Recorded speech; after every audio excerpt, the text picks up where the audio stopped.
Nah, hari ini kita bertemu di pelajaran fisika dengan materi momentum dan impuls. Ya.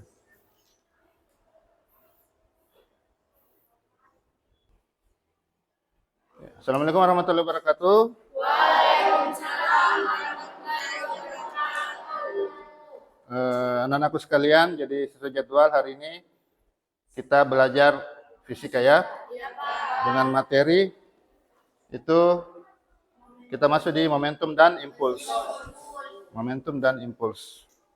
Nah, sebelum kita masuk ke pembelajaran, ada baiknya kita berdoa menurut agama dan keyakinan kita masing-masing. Ya. Doa dipimpin oleh Pual. Nah, coba dipimpin doanya. Ya.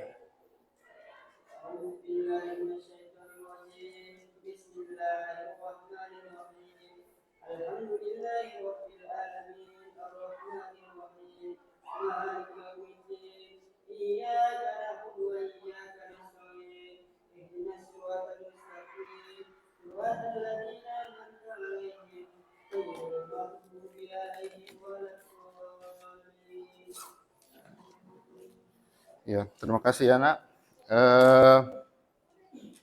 Selanjutnya Bapak absen dulu ya. Pertama, Pual hadir. Ajit, Alfa ya. Saprin, Guntur, Farlan, Lesnita, Ningsi, Anggun, Haryanti, Elsa, Selvia,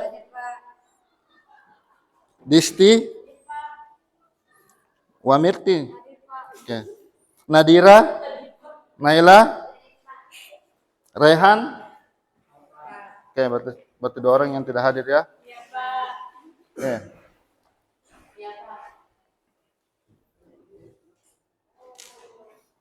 Nah, coba kita mengingat materi sebelumnya.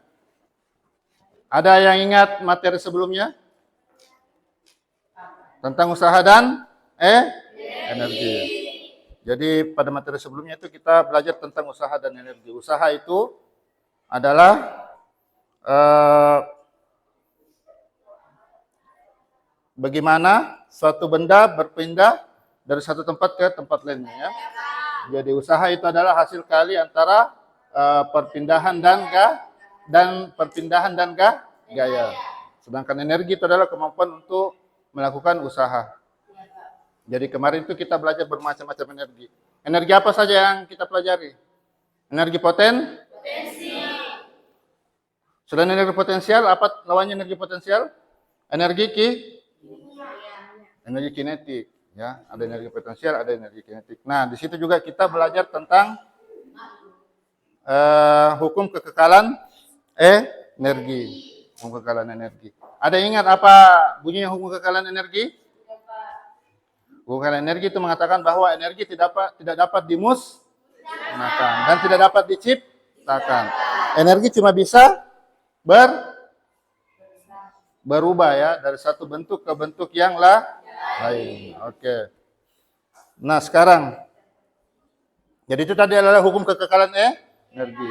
Nah, sekarang pertanyaan Bapak. Misalnya ada dua benda bertumbukan ya. Dua benda bertumbukan begitu ya. Kira-kira di dua benda ini terjadi perubahan energi atau tidak? Kira-kira di peristiwa ini terjadi berlaku hukum kekekalan energi atau tidak?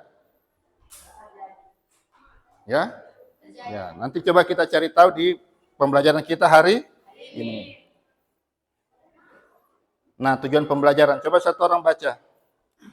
Siapa bisa baca tujuan pembelajaran? Ya, silakan, Nak.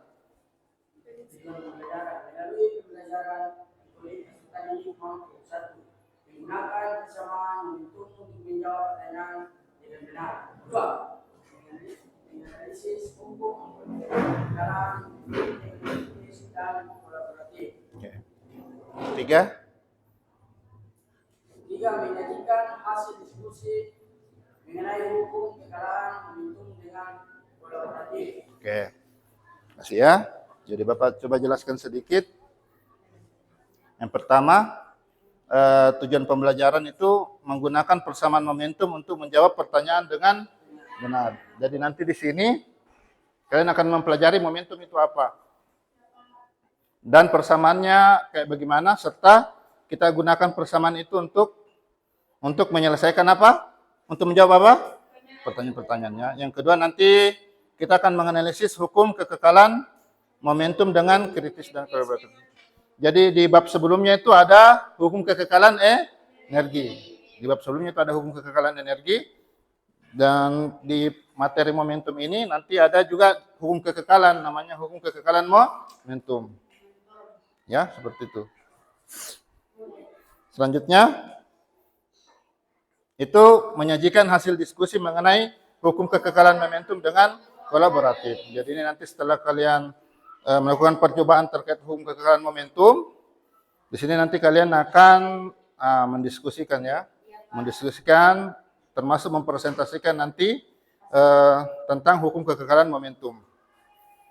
Nah, dari diskusi kalian nanti itu, dari presentasi itu nanti Bapak nilai ya, siapa yang aktif dalam diskusi kelompok ya, seperti itu.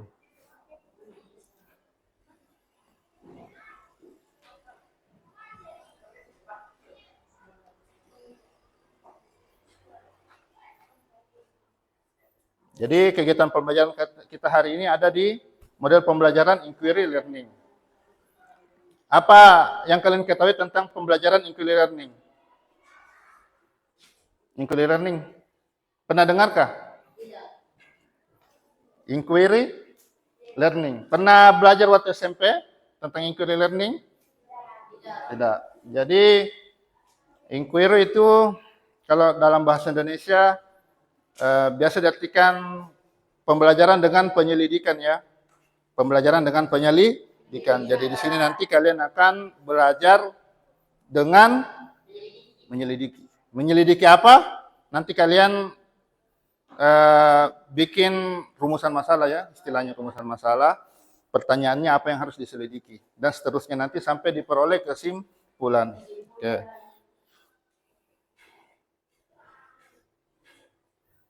Nah, inquiry learning itu kita ada beberapa step atau ada beberapa sintaks ya. Sintaks yang pertama itu adalah menyajikan pertanyaan atau permasalahan. Nah, coba Bapak perlihatkan gambar seperti ini. Ada dua mobil ya. Satu mobil yang besar, mobil truk, satu mobil yang kecil. Kalau ini kecepatannya sama di antara dua mobil ini. Di antara mobil-mobil bergerak tersebut, kira-kira yang paling susah untuk dihentikan mobil yang mana? Mobil yang kecil. Ada bilang yang kecil, ada yang bilang yang besar. Ini misalnya kalau kecepatannya sama ini ya. Kira-kira mana yang paling berbahaya untuk kita ditabrak? Yang mobil kecil atau ke mobil yang besar?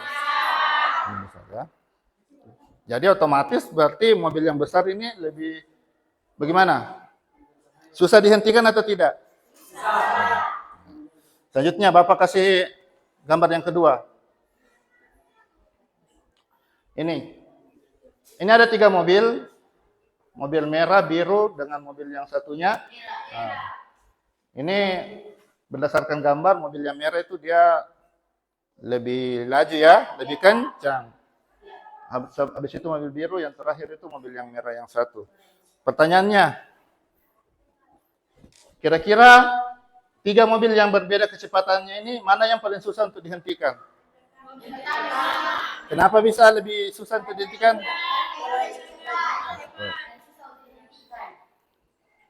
Oke, tuh. Jadi sekarang Bapak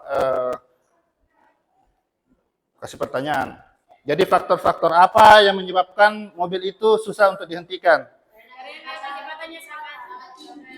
Yang pertama, karena kecepatannya tinggi. Yang kedua, apanya yang menyebabkan dia susah untuk dihentikan?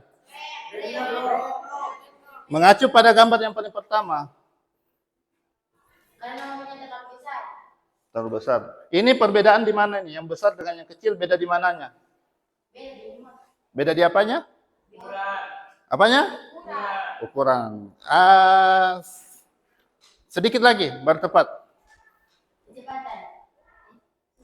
Kira-kira apanya yang berbeda ini antara mobil yang sedan dengan mobil yang besar?